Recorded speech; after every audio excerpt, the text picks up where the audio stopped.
Sājā. Ascetic Sri Ram rules over all. You fulfilled all his missions. Serve the Supreme. Sabbar is derived from the Sanskrit phrase sarvabar, which means firstly above all, and number two beyond everything and everyone. Hanumanji's devotional services have a lion's share in Sri Ram being conferred as the sarvabar status. In Valmiki Raman, while having a dialogue with the sage Agastya, Sri Ram admits that with his might I got Lanka, Sita, Lakshman, victory, kingdom, friends and brothers. If Hanuman, the friends of 8 King Sugriv, were not at my side, who would have been capable of finding Sita? This is Valmiki Ramayana, Uttarakhand, chapter 35, verses 9 and 10. We have been observing Hanumanji's multifaceted character. He is rightfully capable enough to be worshipped as one of the principal deities. What makes him surrender to Sri Ram unconditionally and totally? Apparently it could be because of Sri Ram's humility. He befriended Gu, a tribal head, Gevad, a boatman, villagers, apes and bears. His valour in subduing demons and sharing compassion on devotees like Shabri and Ahalya were few among his noteworthy pious deeds. But what strikingly appeals to Hanumanji is Sri Ram as a tapasvī, an ascetic. Tapa in Sanskrit means to willingly accept hardships in order to achieve a virtuous goal. Sri Ram embraced suffering for protecting religion, upholding social and spiritual values, and setting a righteous precedent for generations to come. In an ironical situation, King Dashrath had to succumb to Queen Kaike's insistence for Sri Ram's exile for 14 years. Nobody except the Queen and her instigator maid Manthara was agreeable to this unjust remand. This was a direct attack on Sri Ram's right to the throne, being the heir apparent. Here Sri Ram had the option to rebel against his father. Looking at his popularity amongst the people of Ayodhya, he would definitely have mustered strong support to be crowned as king. In fact, he wouldn't even need to rebel. His mere refusal would have garnered the same support. Instead, Sri Ram accepted the suffering of 14 years' exile in order to uphold the family values and to set an example as a dutiful and virtuous son. Even during the exile, he could have lived a luxurious and princely life that was offered to him by Gu, Sugriv, etc. But he embraced a simple ascetic life, true to the spirit of exile. Several events that followed reinforced Hanumanji's understanding of Sri Ram's virtuous character. The widely misunderstood incident of Sita's abandonment needs special reference here.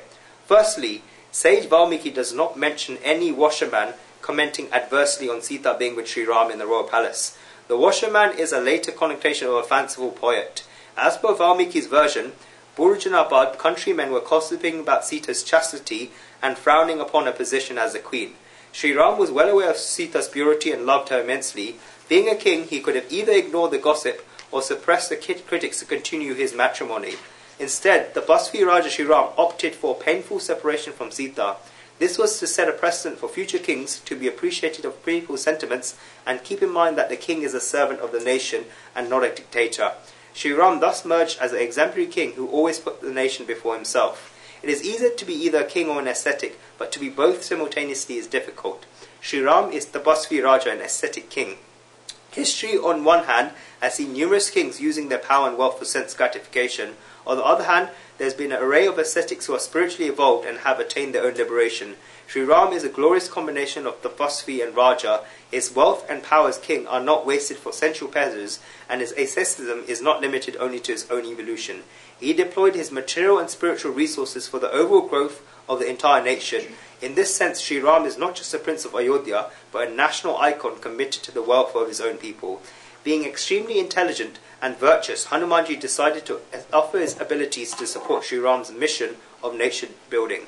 There was an interesting dialogue among saints' congregation during the holy festival at Barsana, the birthplace of Radha. Saints from Vrindavan and Ayodhya had gathered and began a playful discussion. Who is the supreme, Shri Krishna or Sri Ram? Obviously, Vrindavan being the home ground of Shri Krishna's advocates, they were weighing heavily over those of Sri Ram from Ayodhya. Finally, a saint from the apparently losing side of Ayodhya arose and said, "Hey, listen everybody, will Shri Krishna's supporters present here point a single devotee that Shri Krishna can boast of who is as sincere as Hanumanji? Only Sri Ram has the honour of having Hanumanji's loyalty, and that makes Sri Ram supreme."